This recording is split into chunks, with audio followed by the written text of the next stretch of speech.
Et Monsieur Ousmane Sonko, de plus en plus d'économistes sénégalais parlent de la nécessité de restructurer la dette publique du Sénégal. Qu'est-ce que vous en pensez? Est-ce que vous êtes toujours contre? Merci. Pour la question liée à la restructuration, je vous rappelais que nous savons tous la situation dont nous avons hérité, qui au début avait fait l'objet de toutes sortes de contestations et de remises en question. Aujourd'hui, au moins, il n'y a plus de débat sur la réalité de cette dette cachée par l'ancien régime, ce qui est d'une particulière gravité, et toutes les conséquences de droit vont en être tirées. Parce qu'on ne peut pas compromettre comme ça l'avenir et même le présent d'un État et d'un peuple pour des considérations strictement politiciennes, j'allais dire électoralistes.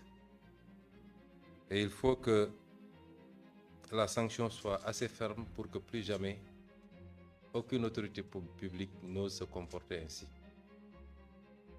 Mais une situation qu'il faut gérer à partir du moment où le constat a été fait, établi et validé par tout le monde. Par le Sénégal, nos institutions autorisées, l'inspection générale des finances, la Cour des comptes,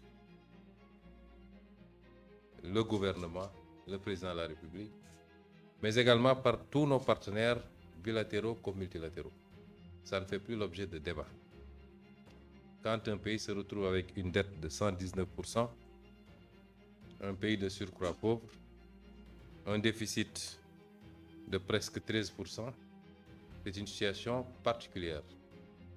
J'allais dire presque catastrophique, car aucun homme politique ne voudrait hériter d'un pays dans cette situation.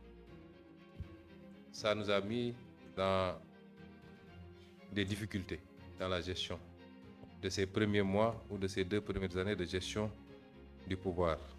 Et certainement pour quelque temps après, encore. Nous ne sommes pas dans le fatalisme.